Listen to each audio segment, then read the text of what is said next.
Salam jumpa. Assalamualaikum warahmatullahi wabarakatuh.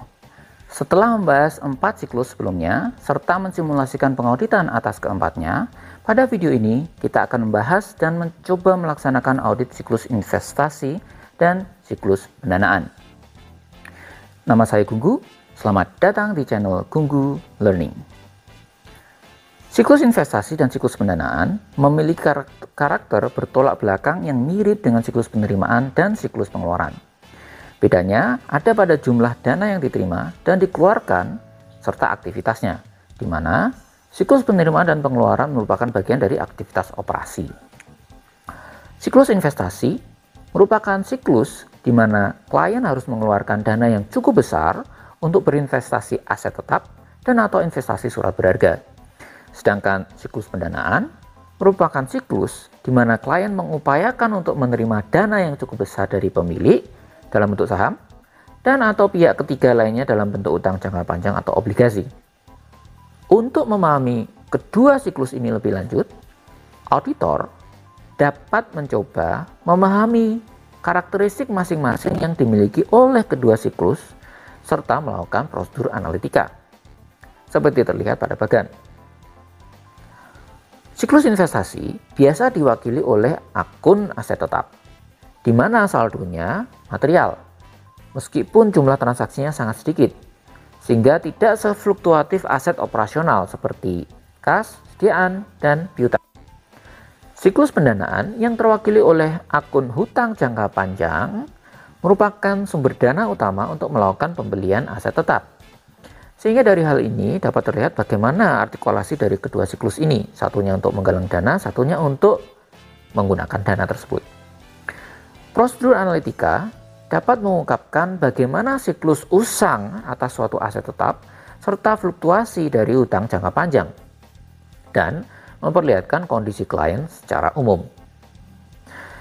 Mari kita bahas pengauditan untuk siklus investasi terlebih dahulu, dengan mencoba mengidentifikasi transaksi dan akun-akun yang menyertainya. Pada video ini, saya hanya akan membahas investasi aset tetap. Sedangkan untuk investasi surat berharga akan kita bahas pada video sesi selanjutnya.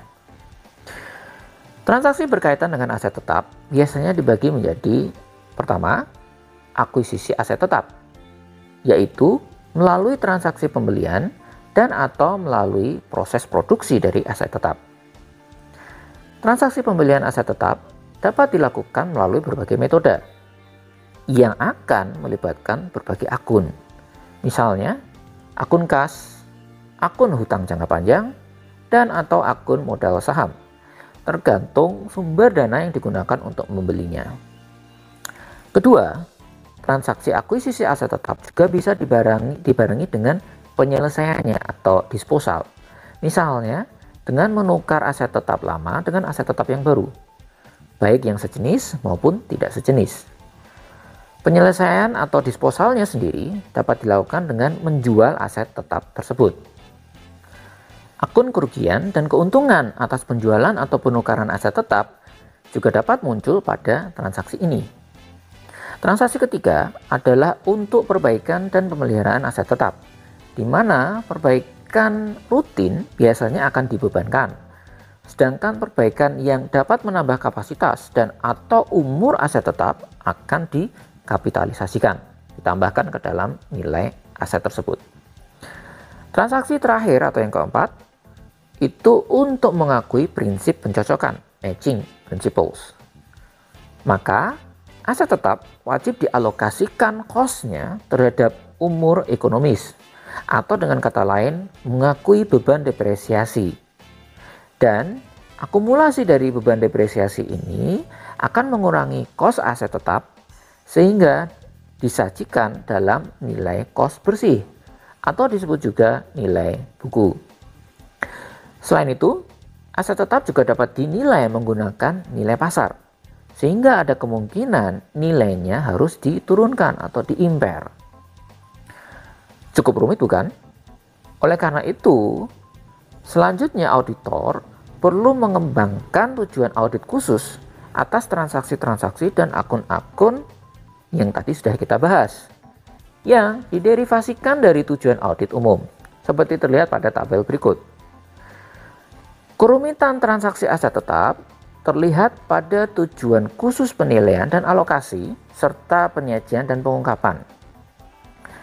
Masing-masing dikembangkan menjadi 7 tujuan khusus yang berbeda. Misalnya, untuk penilaian dan alokasi ada VA 1, 2, 3, dan 4. Berkaitan dengan tujuan khusus akurasi pada transaksi. Keempat jenis transaksi aset tetap tadi dicek akurasinya. Sedangkan VA 5, 6, dan 7 berkaitan dengan penilaian dan alokasi atas saldo aset tetap, baik yang dalam bentuk nilai buku maupun nilai yang sudah diturunkan atau diimpair. Resiko bawaan dapat dievaluasi menggunakan prosedur analitikal, seperti terlihat pada tabel berikut.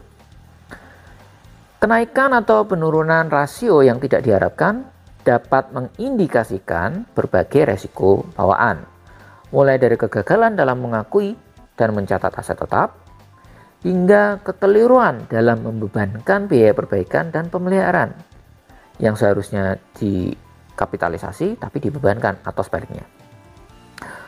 Resiko bawaan yang berhubungan dengan eksistensi dan penyajian biasanya moderat ke rendah, karena aset tetap sangat eksis, ya, secara fisik dia terlihat dan besar, ya.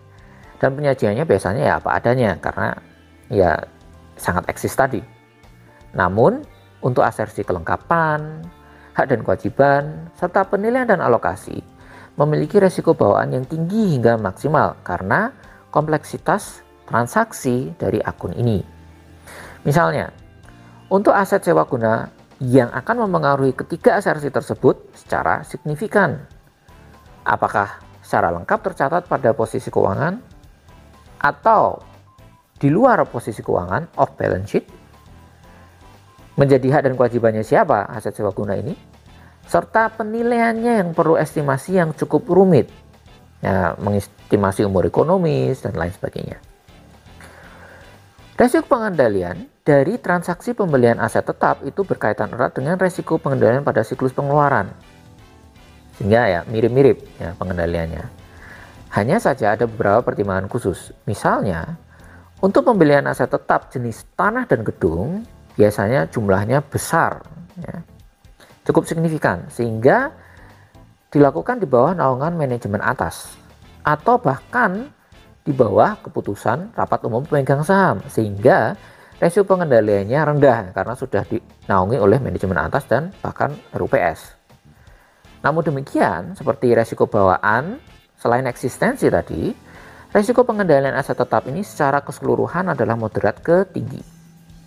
Konsekuensinya, auditor harus menyiapkan berbagai strategi awal audit yang dapat menurunkan resiko deteksi, seperti terlihat pada tabel di samping berikut. Program audit untuk aset tetap mengikuti strategi untuk merendahkan resiko deteksinya tadi. Misalnya, dengan melakukan penelusuran ke bukti-bukti atas semua jenis transaksi yang melibatkan aset tetap sebelumnya tadi. Akuisisi, disposal, pemeliharaan perbaikan, serta depresiasi. Kemudian melakukan inspeksi fisik aset tetap hingga memeriksa dokumentasi-dokumentasi kepemilikan dan berbagai kontrak sewa guna. Contoh dokumentasi atas audit aset tetap adalah schedule aset tetap yang berisi mutasi aset tetap beserta depresiasinya yang terkait seperti terlihat pada bagian ini. Selanjutnya, kita akan membahas audit siklus pendanaan. Siklus pendanaan, transaksinya dapat dibagi menjadi dua jenis, yaitu pendanaan dari pihak ketiga dalam bentuk utang jangka panjang atau surat obligasi, dan pendanaan dari pemilik dalam bentuk ekuitas. Meskipun keduanya masuk ke dalam siklus pendanaan, namun pendekatan prosedur auditnya itu sedikit berbeda. Seperti terlihat pada bagian berikut, siklus pendanaan dengan dua jenis transaksi yang berbeda mengakibatkan akun-akun yang terkait pada masing-masing jenis transaksi itu juga berbeda. Misalnya, pada transaksi hutang jangka panjang dan surat obligasi terdapat akun bunga. Sedangkan pada transaksi ekuitas terdapat misalnya saham treasury ya, yang dibeli kembali gitu ya, dan dividen. Saya tidak akan membahas akun-akun ini secara lebih detail karena kalian pasti sudah mempelajarinya secara lebih detail di mata kuliah akuntansi keuangan, misalnya akuntansi keuangan menengah dan lanjutan. Selanjutnya, tujuan audit khususnya itu paling banyak untuk kedua transaksi tadi pada penyajian dan pengungkapan. Terdapat 11 tujuan audit khusus yang tersebar di tujuan khusus transaksi dan tujuan khusus pengungkapan. Beberapa asersi yang perlu diperhatikan adalah tujuan khusus pisah batas dan kelengkapan untuk memastikan semua kewajiban utang jangka panjang maupun surat obligasi serta ekuitas telah tercatat pada periode audit yang sesuai.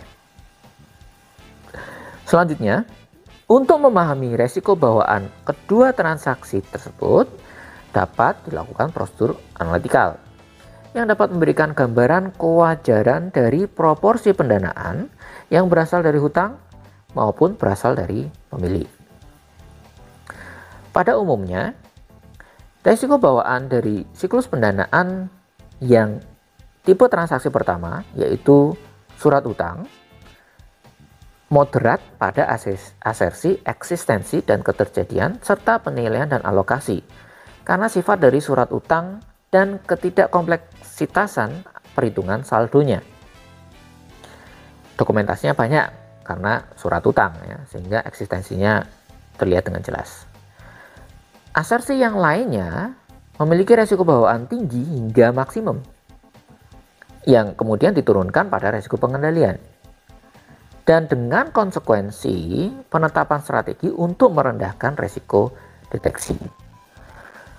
Program audit yang dikembangkan juga akan difokuskan untuk melaksanakan prosedur-prosedur audit yang dapat merendahkan resiko deteksi tersebut, terutama pada asersi kelengkapan, dan kewajiban, serta penyajian dan pengungkapan. Misalnya, pengajian ulang otorisasi dan kontrak hutang, serta konfirmasi hutang jangka panjang, seperti terlihat pada contoh dokumentasi audit di samping ini. Sekarang kita beralih ke tipe transaksi kedua, yaitu pendanaan ekuitas. Resiko bawaannya mirip dengan pendanaan dari pihak ketiga. Namun, terdapat perbedaan terutama pada asersi kelengkapan. Kenapa? Karena ekuitas itu berasal dari pemilik, sehingga hampir pasti resiko tidak tercatatnya itu lebih kecil dibandingkan dengan pendanaan dari pihak ketiga. Ya. Sedangkan resiko pengendalian secara keseluruhan itu tidak mengikuti resiko bawaannya, tapi secara keseluruhan ya, kecuali yang penyajian dan pengungkapan itu moderat ke rendah. Kenapa? Karena semua transaksi yang berkaitan dengan ekuitas itu dilakukan oleh pihak ketiga, yaitu oleh pialang, bukan oleh klien, sehingga resikonya bergeser ke pihak pialang. Resiko deteksinya menyesuaikan resiko salah saji material agar tercapai resiko audit yang diharapkan. Ya, kalau bawaannya tadi tinggi hingga maksimal, ya, meskipun resiko pengendaliannya rendah, maka resiko deteksinya ya diharapkan bisa rendah. Dan hal ini terlihat pada program audit yang direncanakan sesuai strategi auditnya. Misalnya, pelaksanaan prosedur konfirmasi ekuitas dan inspeksi fisik sertifikat saham sebagai prosedur audit yang hanya memastikan apa yang telah dilakukan oleh pialang, karena tadi pengendaliannya rendah ya, sehingga resiko deteksinya tinggi tidak apa-apa atau mungkin malah ditinggikan untuk mencapai resiko audit yang diharapkan. Nah, sehingga ini akan meningkatkan resiko deteksi seperti terlihat pada dokumentasi audit yang ada di samping. Demikian yang dapat kita diskusikan secara singkat atas audit siklus investasi khusus aset tetap ya, dan siklus pendanaan. Terima kasih atas perhatiannya. Jangan lupa subscribe channel ini dan sampai ketemu di video sesi berikutnya. Assalamualaikum warahmatullahi wabarakatuh.